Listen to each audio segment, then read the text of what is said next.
want to speak to you for a moment as a pastor, from the heart of a pastor.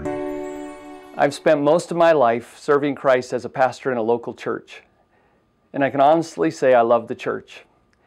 In fact, a big reason why I'm at Heritage is because I love the church. I want the church to flourish across Canada and around the world.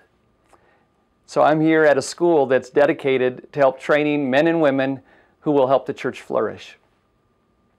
You know, I believe a school like Heritage, we exist for the church. That's the reason we exist. We exist to be a blessing and a support to the local church. I'm convinced that the church is the very center of God's redemptive plan for the world. The church is the center of what He's doing. It's not the school, it's the church.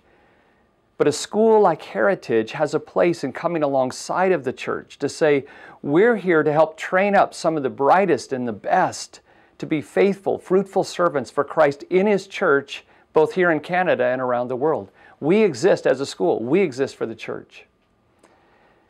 But you know, as a school, we also exist with the church. Not just for the church, but with the church.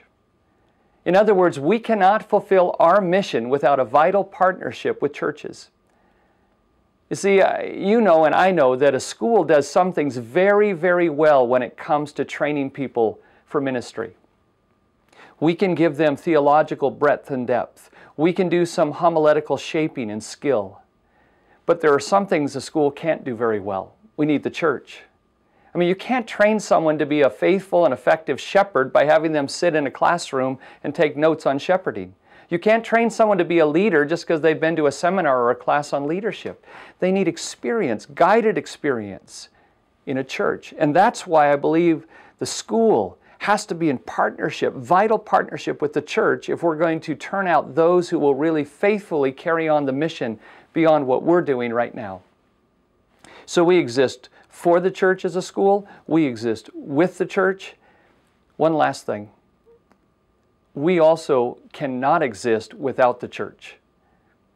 Simply put, a school like Heritage cannot exist without the church. We need churches who say, we're going to help send some of our very, very best people for training.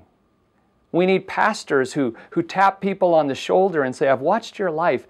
You're the kind of person God could use in vocational ministry. Have you ever considered seminary or Bible college?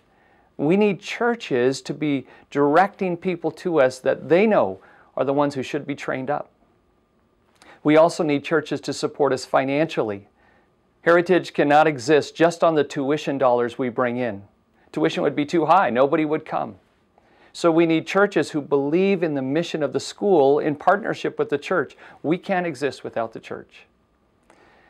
So I'm asking you at this time, this is a crucial time for us as a school.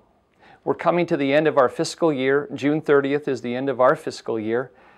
And at this point, I look over what the budget managers have done at Heritage, and they've done a good job. We're about $100,000 under budget when it comes to our spending. So they've been wise, they've been careful. But we still need about $225,000 in donations so that we would end the year in the black. So I'm asking you as one of the FEHB pastors, the FEHB that has a very close partnership with us at the school, that has a vested interest in the school and we in the FEHB churches. I'm asking you, would you consider at this time talking to your leadership team about making a year-end gift? Perhaps a one-time gift, perhaps a love offering, something that would help the school as it comes to its fiscal year on June 30th. This morning I received an email from one FEHB pastor who said this. He said, "Hi Rick, I just wanted to let you know that we are encouraged by what is happening at Heritage, and we believe you are a partner in the gospel ministry. Tonight, our church elders and deacons decided to give Heritage a one-time gift of $1,000. We wish we could give more, but please accept it as a way of saying that we join you in your kingdom efforts." It really encouraged my heart. So I'm asking you, would you prayerfully consider if you and your church could also help Heritage at this time? You know, it is our desire to be the kind of school that instills confidence in the churches because we are training Bible-based, Christ-exalting, kingdom-minded people. Pray for us as we do that, and let's work together in this grand vision of being part of Christ's church. Thank you very much.